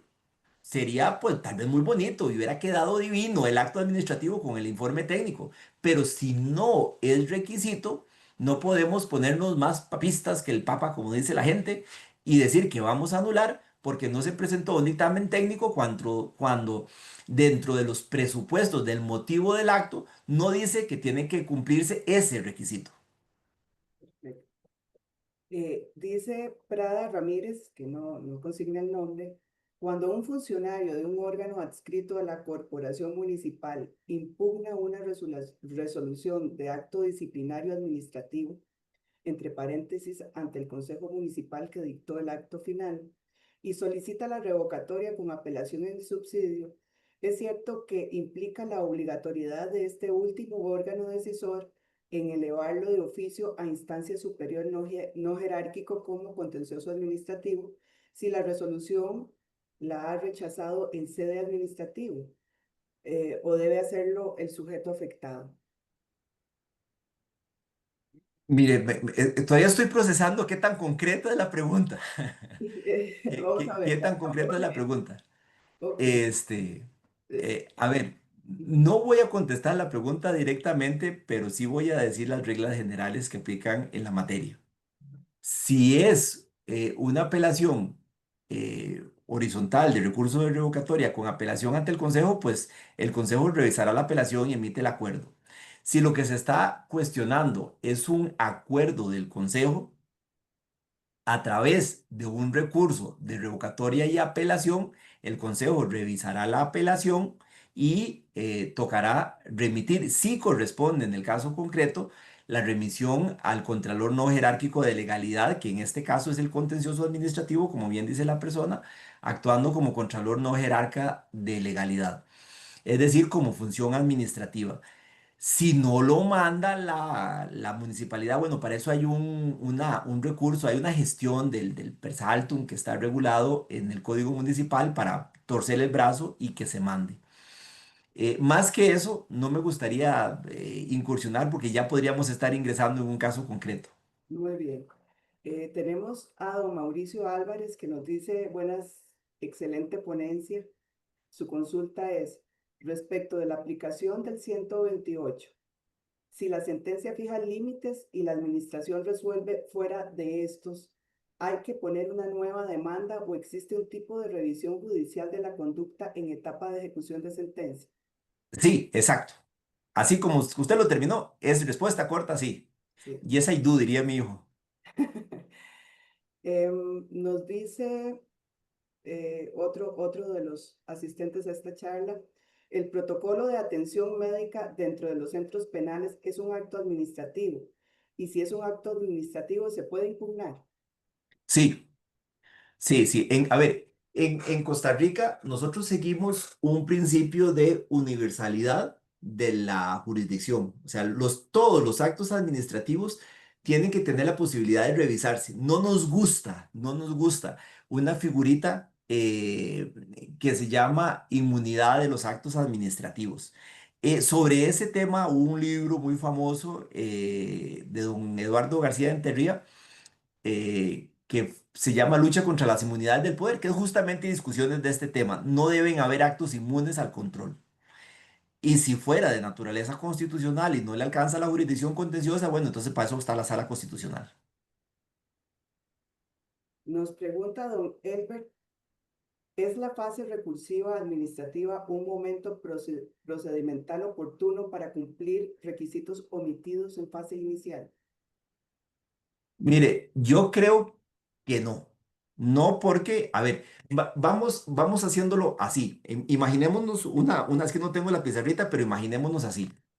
Cuando yo le pido algo a la administración, tengo que presentarle los requisitos que la administración me exige porque el ordenamiento jurídico le permite que me pida esos requisitos.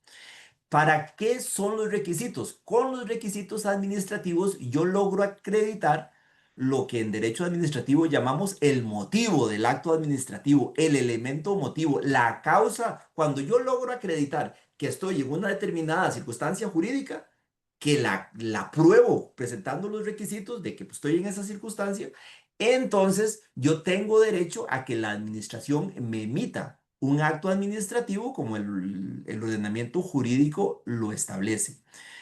¿Qué es la fase recursiva? Bueno, la fase recursiva es una etapa en donde si la administración emitió un acto que no es favorable a mis intereses, yo lo que tengo que hacer es ir a pelear a otra instancia o a esa misma, pero normalmente va a ser a una instancia superior, que yo sí tengo derecho a ese acto porque cumplí los requisitos.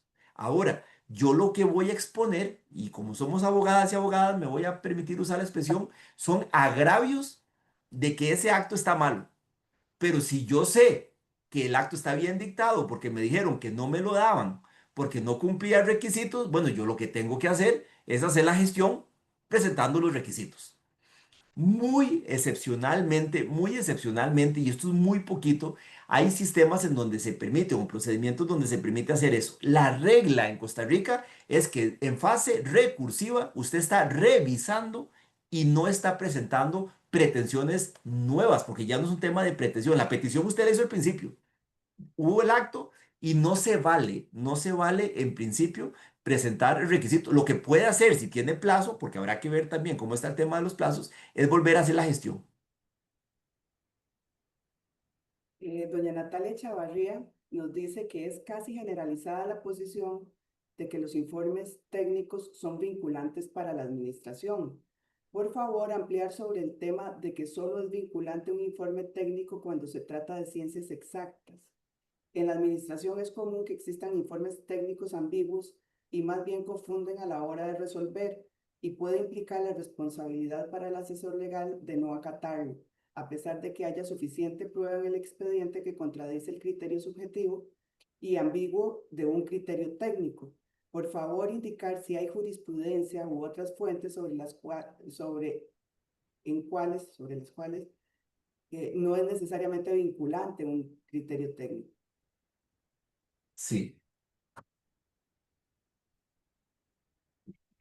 vamos a ver. Perdone que me vuelva, es que les iba a enseñar un libro. Ok, vean.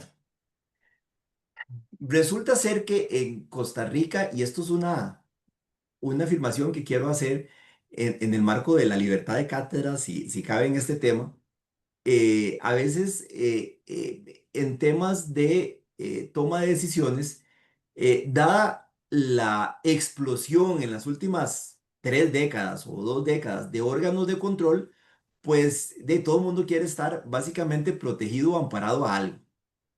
Y entonces tenemos el tema de los dictámenes técnicos. Y aquí lo quiero ligar con lo que decía la primera pregunta y lo que yo les traté de plantear en la exposición. Es frecuente, muy frecuente, por ejemplo, encontrarse algún expediente administrativo cuando estoy viendo un caso y resulta ser que viene la firma, no puedo entrar en detalles, pero en términos generales, la firma del ministro.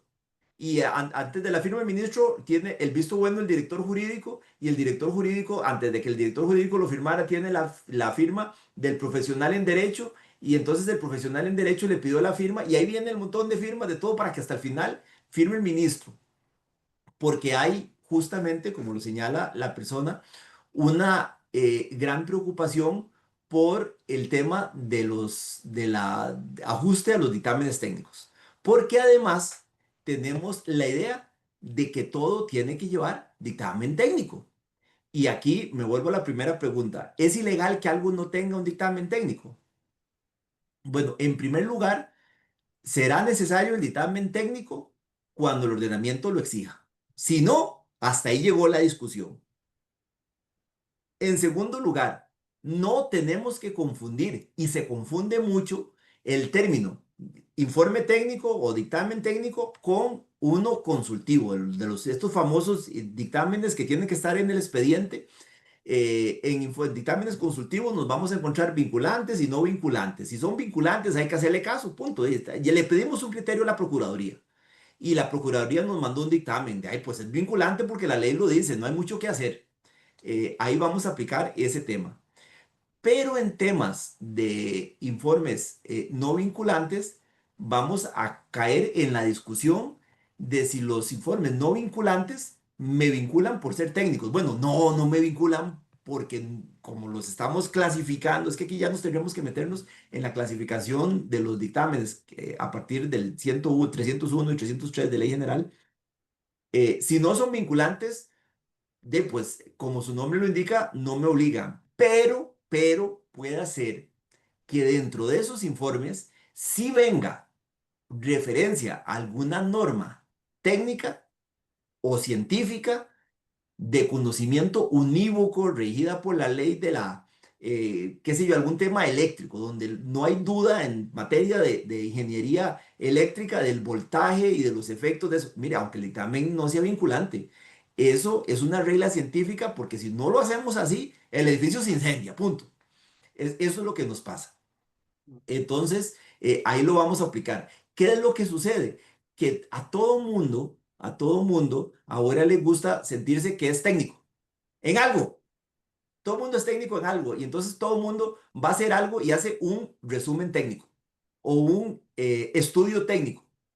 Y mire, al final resulta ser que es un estudio de trabajo social, lo que no significa que no sea igual de importante, lo quiero decir, solo que las reglas que inspiran y que rigen o regulan la vinculancia de información derivada de las ciencias sociales no es lo mismo que la de ciencias exactas, porque resulta ser que si estamos ante un actuario matemático que me está haciendo una preparación de alguna construcción matemática y yo en principio busco otros 40 matemáticos y aplicamos la misma fórmula, a los 40 matemáticos les va a dar que 2 más 2 más 2 da 6, para hacerlo muy simple. Pero no pasa lo mismo si de repente contratamos a varios abogados para ponernos a nosotros o a varios trabajadores sociales o a varios politólogos a hacer un informe sobre la forma en atender las necesidades sociales de una determinada provincia o de un determinado cantón. Ahí posiblemente vamos a tener a tres profesionales con posiciones diferentes y me vinculan. De ahí, pues si no estamos en el supuesto de un dictamen vinculante por ley, ese informe técnico no me calza con lo que me dice el 16 y el 158 de esto de sentido unívoco, de ciencias unívocas. Las ciencias sociales no son unívocas, aunque nos guste pensar que sí, pues no, las ciencias sociales tienen muchas bondades y muchas maravillas, pero no son tan duras y tan exactas como otros tipos de conocimiento humano. Y en esta dirección creo que es importante que todos y todas profundicemos. Yo ya les pasé la referencia a un voto de la sala primera en donde se desarrolla el tema. Mucho va a requerir hacer arqueología, buscar, esto es un tema muy novedoso y sí estamos nadando contra la corriente porque normalmente las asesoras y los asesores jurídicos le tienen que decir al jefe, mire, esto no es vinculante, fírmelo, es lo más que le puedo decir.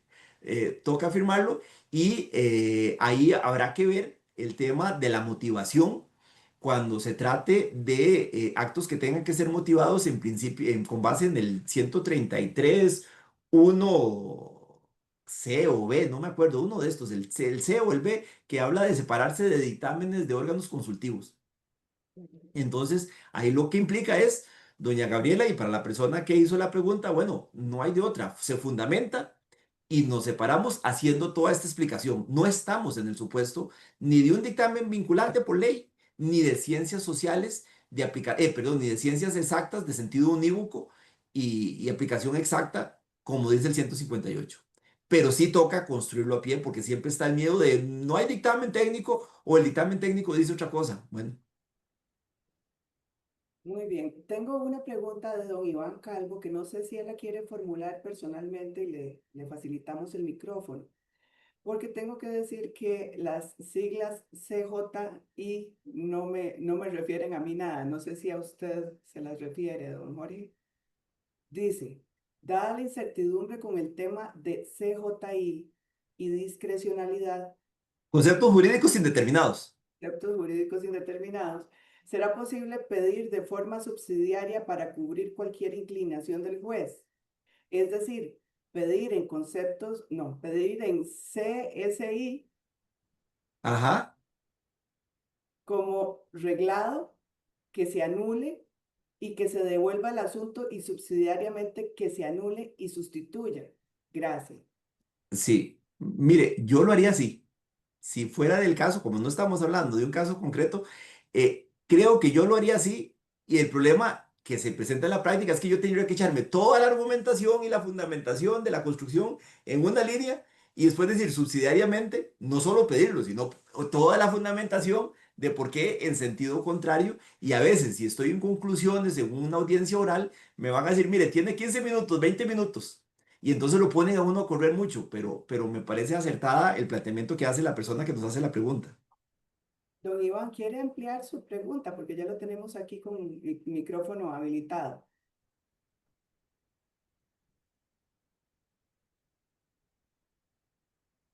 Don Iván,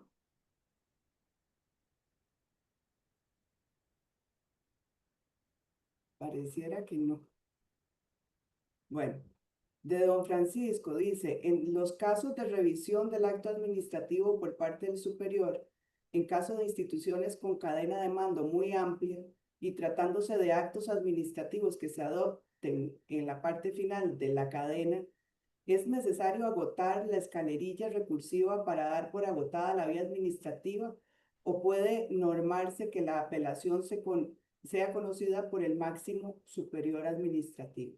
Bueno, aquí dos precisiones. En Costa Rica no es, por regla general, necesario agotar vía administrativa para que uno pueda ir a la vía judicial, salvo en algunos, no en todos, porque a veces lo escucho así, salvo en algunos temas en materia municipal y en algunos temas, ahora menos que antes, en materia de contratación administrativa. Es que a veces la gente dice, es que en materia municipal y en materia de contratación administrativa el agotamiento de la vía es obligatorio para poder ir a demandar a sede judicial. Pues no, en algunos temas, en materia municipal hay cientos de temas y muchísimos tipos de procedimientos. Algunos tienen agotamiento preceptivo y otros no. Inclusive el mismo tema en una municipalidad puede ser de agotamiento preceptivo y en otro no. Para poner un ejemplo concreto a la gente, ya lo voy a plantear en contratación administrativa. Resulta ser que cada municipalidad tiene una ley de impuestos municipales donde tiene algunas regulaciones de cómo se impugnan los impuestos municipales y cómo se impugna el tema de las patentes. Entonces, puede ser que alguna ley establezca que quien agota la vía administrativa y deja listo la discusión para que pueda irse a al sede contencioso administrativa es el Consejo Municipal. El mismo tema en otra municipalidad puede ser el Consejo Municipal. Y el mismo tema en alguna municipalidad por ahí tiene que ir a discutirse el Tribunal Fiscal Administrativo porque la ley del cantón dice que es el Tribunal Fiscal el que agota vía administrativa. Y el mismo tema puede hacer que diga que le toca al Tribunal Contencioso Administrativo trabajando como contralor no jerárquico. Entonces, no necesariamente. En materia de contratación administrativa, lo que tiene agotamiento preceptivo es lo que tiene que ir a Contraloría General de la República. Lo demás no. Y la otra pregunta que hacía la persona, o el inicio de la pregunta, en cuanto a que habían cadenas de mando muy complejas, la Ley General de la Administración Pública establece un principio muy importante, y es que en materia administrativa solo va a haber una instancia de alzada, la que ustedes como lo quieran acomodar, pero no me pueden poner a mí a ir haciendo apelación tras apelación para llegar hasta el jerarca máximo.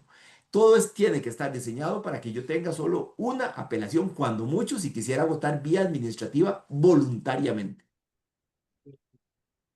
Vamos a ir cerrando la charla, pero vamos a conceder dos preguntas más.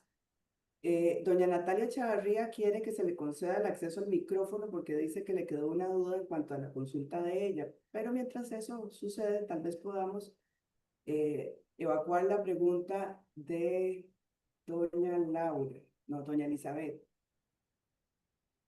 Dice, ¿en qué momento o momentos debe la administración verificar requisitos como estar al día con obligaciones, por ejemplo, tributarias, que puede cambiar dentro del plazo de determinación?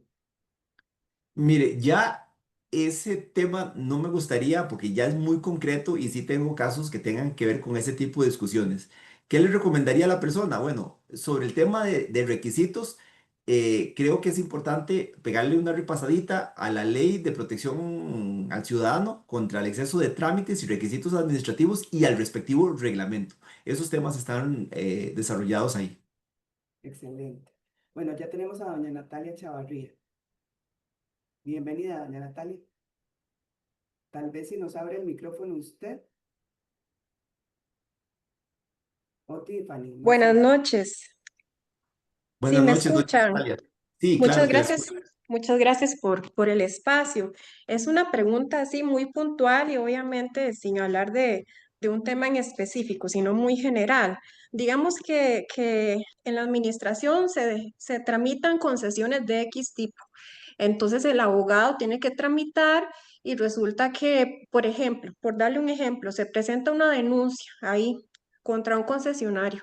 Entonces se requiere un informe técnico del profesional técnico que se trate, pero no hablando de una ciencia exacta, sino ya sea un ingeniero, un geólogo, lo que sea. Tiene que ir al sitio a ver si de verdad los hechos son ciertos o no.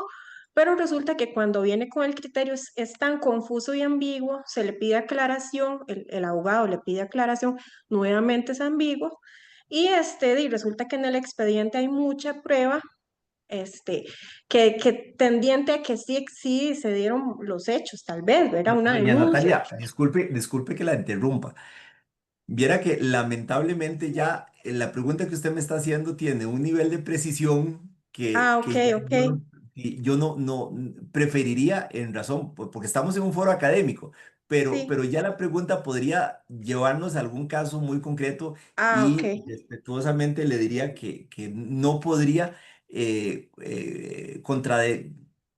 digamos que hacer un desarrollo sí, como el adecuado y me preocuparía hacer un desarrollo muy general que más bien llame a confusión. Nada más me gustaría decirle que la geología o la ingeniería tienen ámbitos en donde sí son ciencias exactas. El ok, tema de resistencia de materiales, el tema de resistencia de suelos, hay ciertos temas en donde hay operaciones científicas y técnicas que permiten dar sentido unívoco independientemente de si se trate de un profesional u otro. de acuerdo, muchísimas gracias. Pero mis disculpas del caso porque viera que en la práctica sí tengo algunos expedientes pendientes de resolver con características similares a ese y entonces preferiría, ruego su comprensión. Claro, claro que sí, más bien muchas gracias. Amén. Bueno, y tal vez para ya cerrar, le manda un saludo. Dice, muchas gracias Jorge por tu charla, excelentes aportes y razonamientos. Un gusto verte bien. Abrazos, Vicky Callao. Así, Don, mucho gusto, doña Vicky. Es igual un gusto. don Iba a decir Jorge, dónde trabaja, pero mejor no. si nos concede una foto que es tradición en la asociación tomar una foto una vez concluida la charla para también socializarla en redes. Sí, no, por supuesto que no hay ningún inconveniente. Entonces, tal vez Tiffany nos pueda decir en qué momento. Sí, si gusta, don Jorge, ya vamos a tomar la foto. Sí, no sé. Bueno, ustedes me avisan, ya nada más me quedo así. Sí, un segundo nada más. Ok, muchas gracias. Y muchísimas gracias, don Jorge. Fue una charla realmente de mucho provecho para todos. A quienes nos acompañaron, muchísimas gracias también por aprovechar estos espacios de conocimiento que realmente son no solo de aprovechar, sino de agradecer mucho por la gentileza del tiempo de alguien con la experiencia y el conocimiento de don Jorge.